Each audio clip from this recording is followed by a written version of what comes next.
Bonsoir et bienvenue dans l'Histoire sans fin. L'automne dernier, à la coopérative des Vivaces, on s'est intéressé à l'histoire de Moisson Montréal.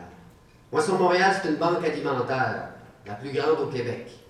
Puis comme dans toutes les banques, le besoin de retrait est 2 fois plus grand que les dépôts. Et pourtant, Moisson Montréal reçoit chaque année des dizaines de millions de kilogrammes de nourriture.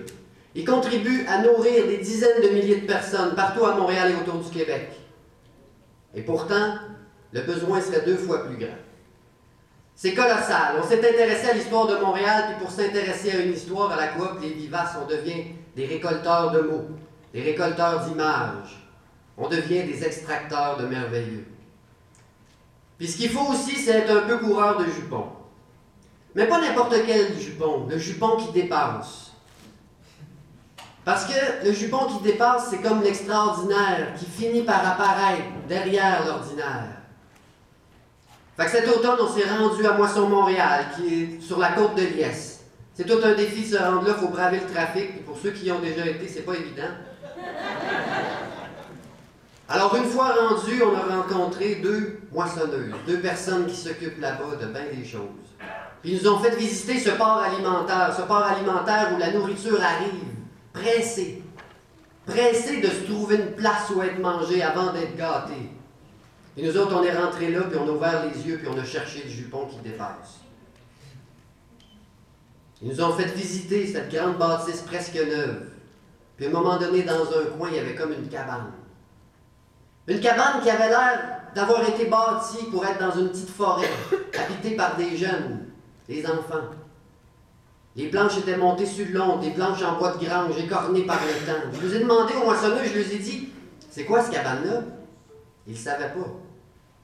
J'ai décidé de le découvrir moi-même.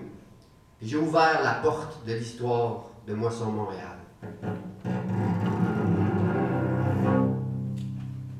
Je suis rentré dans la cabane, je me suis installé. Et j'ai pas eu à attendre longtemps pour que le colossal vienne me rejoindre. Je me suis retrouvé dans un village, la plaine de Liesse.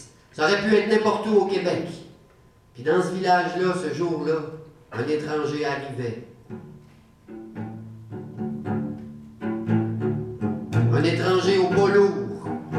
Il traversait le village lentement.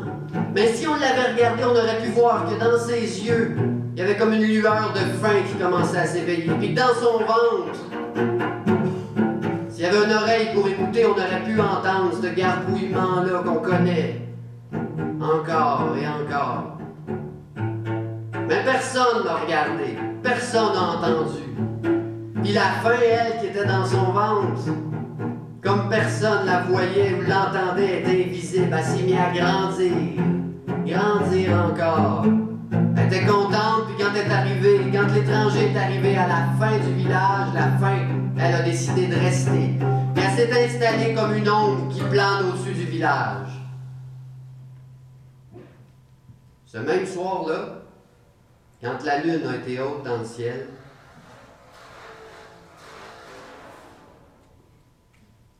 il y a une femme qui a donné naissance à une enfant. Puis c'était une enfant bien particulière parce que son premier souffle, il n'est pas arrivé après son grand cri, ses grands pleurs. Il est arrivé après un grand éclat de rire, universel et contagieux.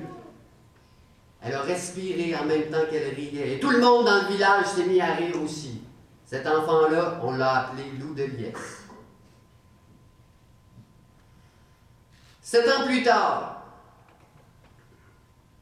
c'est la fête de Loup de Liesse. Elle est dans son lit avec dans sa tête des rêves d'anniversaire, des pensées d'avenir. Quand tout d'un coup dans son ventre, ça se réveille. Tranquillement. Ça gargouille un peu. Elle a faim. Fait que comme une petite souris, elle décide de descendre en bas. Elle se rend jusqu'au garde-manger, puis elle commence à manger. Puis elle mange. Encore. Et encore. Puis quand elle a eu tout mangé ce qu'il y avait dans le garde-manger, elle s'est rendue dans la réserve, puis elle a mangé. Encore. Puis encore. Après ça, elle s'est rendue dans la grange, puis chez le premier voisin, puis chez le deuxième voisin, puis chez le troisième voisin après. Puis elle a mangé tout! Le lendemain matin, le conseil du village a eu à se réunir parce qu'à 3 maisons à la ronde de chez Loup de Liesse, il n'y avait plus rien à manger, plus de miettes, plus un grain de blé. Puis ils ont décidé la chose suivante. Ils ont décidé qu'ils construiraient une cabane dans la cour de la maison de Loup de Liesse et que toutes les nuits, ils enfermeraient la petite dans la cabane pour éviter que le village meure de faim. Et c'est ce qu'ils ont fait. Quand le soir est arrivé, les parents de Loup de Liesse l'ont pris par la main, puis ils l'ont emmené jusqu'à la cabane. Ils l'ont fait entrer, ils l'ont installé là, ils ont refermé la porte derrière elle. Et quand la lune a été haute dans le ciel, le ventre de Loup de Liesse s'est mis à crier. Crier, comme impossible. Le trou dans son ventre insatiable, qui ne pouvait pas se régaler de rien, hurlait, si bien que personne dans ce village-là n'a jamais pu dormir. Toute la nuit, ils ont entendu comme des ongles qui grinçaient sur un tableau. C'était le début de la fin de Loup, et le village était sur les dents. Quand le soleil s'est relevé le lendemain matin, le conseil du village a à nouveau décidé de se réunir parce qu'il était devant une situation. D'un côté, c'était la disette de sommeil où tout le monde serait ses nerfs pour le reste de leur vie, s'endormir. Puis de l'autre, c'était la disette de nourriture où plus personne n'aurait à manger. Fait qu'ils ont décidé de faire ce qu'ils n'avaient pas l'habitude de faire, puis ils ont décidé d'envoyer Loup de Liesse voir la marronnière.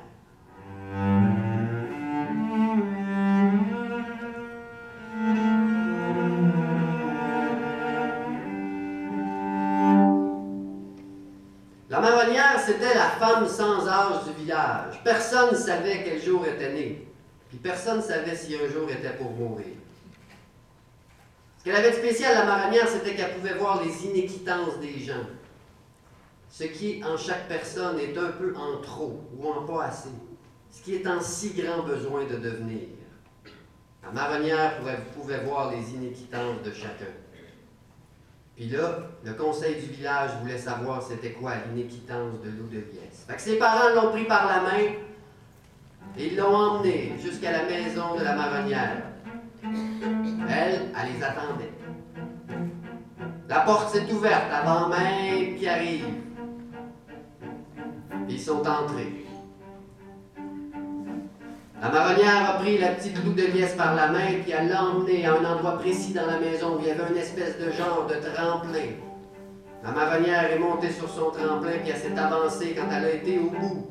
Dans le regard de Loup de Liesse, elle a plongé. Quelque part entre le moment où elle a sauté du bout du tremplin puis le moment où elle s'est arrivée à terre, elle a disparu. On ne l'a pas vue, partie. Puis quelques minutes plus tard, comme elle était disparue, elle est revenue. Puis à nouveau, elle a regardé Loup de Liesse droit dans les yeux, puis elle lui a dit: Malou, ce que t'as dans le ventre, c'est la faim. Mais c'est pas n'importe quelle faim. C'est la faim de tous ceux qui ont faim dans le monde en même temps.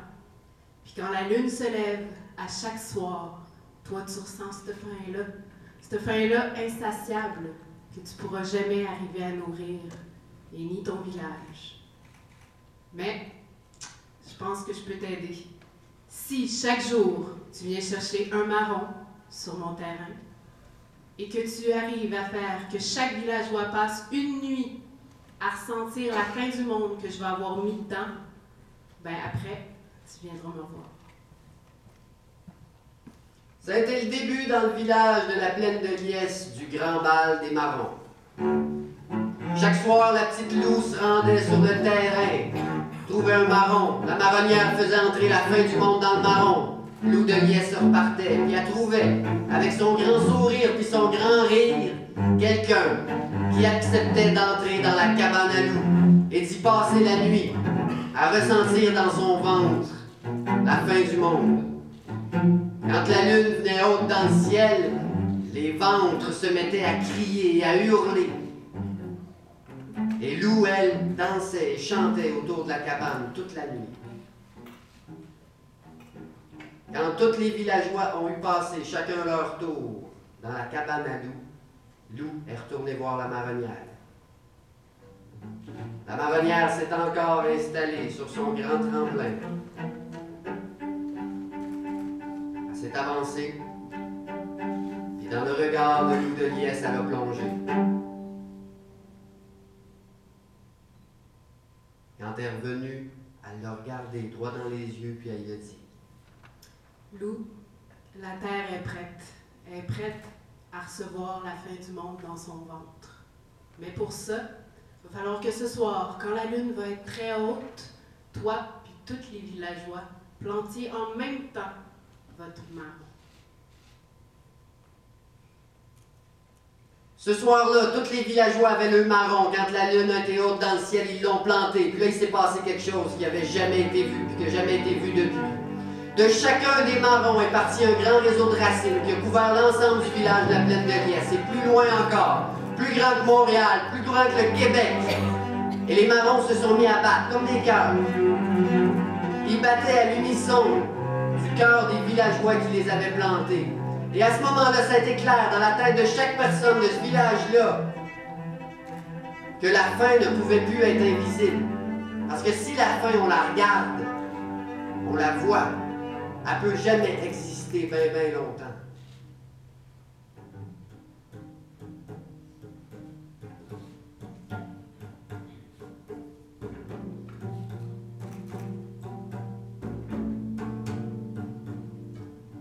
La cabane à loup est aujourd'hui une drôle de cabane qu'on retrouve dans la bâtisse de Moisson Montréal sans savoir ce qu'elle est. Cette cabane-là était là avant Moisson Montréal et elle a attiré des gens, un après un, pour venir ressentir cette sensibilité à la fin du monde et faire de quoi avec.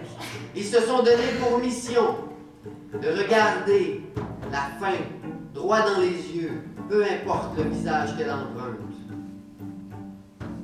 Ce soir, vous êtes les héritiers de cette histoire. Vous êtes ceux et celles qui en perpétuent le sens, qui en perpétueront le sens. Merci.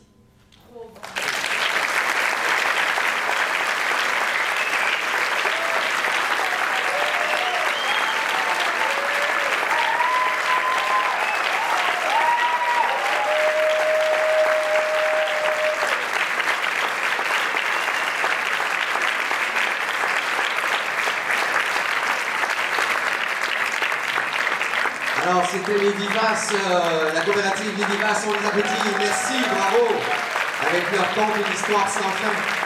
Vous rappelez que les Vivaces sont une coopérative qui est vivante, on vient de le voir, humaine et créative, qui cherche à répondre aux défis collectifs d'une façon inattendue, et tous ses membres cherchent à déployer leur créativité pour répondre, vous l'avez vu aussi, à nos défis collectifs.